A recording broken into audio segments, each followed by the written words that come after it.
नमस्कार जय जगन्नाथ। चलतु आज मु आपण मानक देखेबी चूड़ा घसा केमती मु तैयारी करे। तो कम सामग्री रे आ बहुत टेस्टी समस्तंकर प्रिय मोर तो बहुत पसंद मो प्रभु गजाननकर भी बहुत पसंद चूड़ा घसा। तो चलतु फ्रेंड्स आम बनइबा फटाफट। देखंतु आज सार को कहली मार्केट रू टिके बूंदी आनिबो तो बूंदी से पाइलेनी सेथि पय आनिले मिठे मिठे मु 5टी मिठे एठी नेजी आउ किछि गोटे सेव एमती छोट छोट करी काटी नेजी नड़िया छोट छोट करी काटी नेजी आउ किछि पाचिला कदली दीटा मु काटी नेजी आउ 4टा नेजी राशि लड्डू आउ गुआ घिया नेजी 3 चामच गोलमरीच गुजराती नेजी आउ मेन जिनस हैला तार चूड़ा चूड़ा मु गोटे गिना नेजी आउ चीनी 2 ରୁ 3 चामच नेजी। तो फ्रेंड्स एबे मिठे गुड़ा को आमे एमती भांगी दबा कारण बूंदी तो मिललानी मार्केट रे कौन करबा मिठे रे आज आमे चूड़ा घसा तैयारी करबा।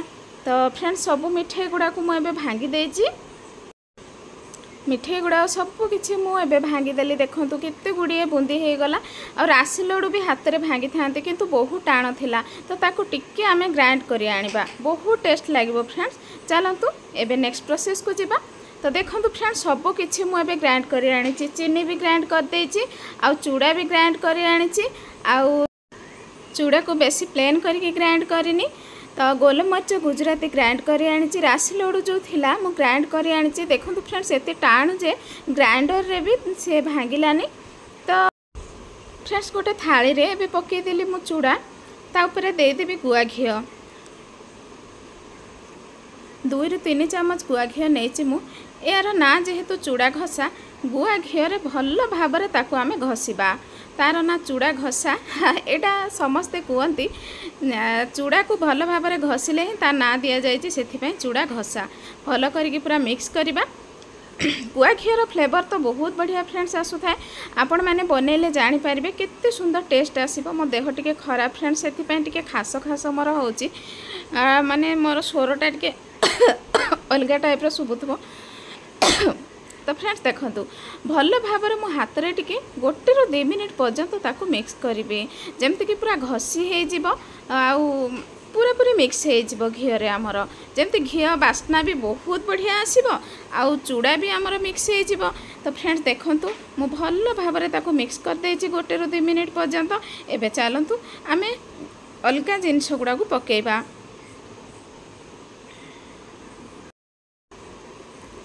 एबे फ्रेंड्स पकईदेबा आमे राशि लड्डू देखले तो फ्रेंड्स एते टाण जे ग्राइंड कली पछे सेटा माने भांगिलानी से अधा ग्राइंड होती आ बास्ना तो एते बढ़िया लगुला फ्रेंड्स घी सह गुआ घी आ चूड़ा तापर राशि लड्डू रो मिक्स एते सुंदर लगुला।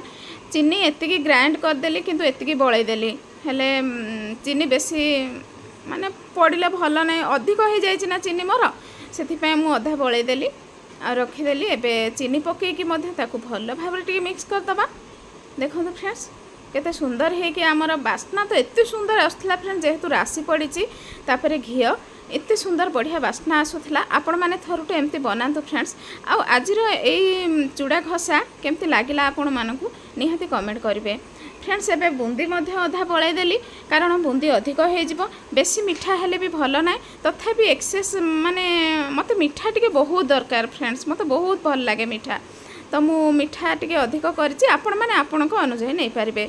तो फ्रेंड्स एबे मु पकईदेली सेव जो छोट छोट करी काटी रखी ताकू पकईदेली आ भल भाव मिक्स करवा। एबे फ्रेंड्स पकईदेबा कदली पाचिला कदली आ नड़िया गोलमरीच गुजराती गुंड पकईदेबा भल भाव ताकू गोटे माने एमती स्पेशल करके टिके पाग करवा जेमती छोट रू बड़ समस्त को पसंद आसीबो।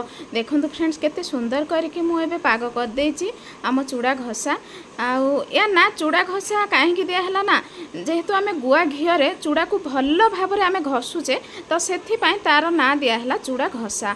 आउ जेकोसी फ्रुट्स मध्य पकई पारिबे आपण माने मु तो एठी नेछि सेव गोटे खाली काटिकी नेछि आउ तापरे आपण मानकु तो सब किछि देखैछि जहा किछि पकईछि एठी डाळिंब सब किछि आपण माने पकई पारिबे बहुत टेस्ट लागिबो फ्रेंड्स। एमती थरे बनातु आ चूड़ा घसा काहाकू पसंद निहाती कमेंट करेंगे फ्रेंड्स। देखंतु सब किछि एबे मिक्स करदेली।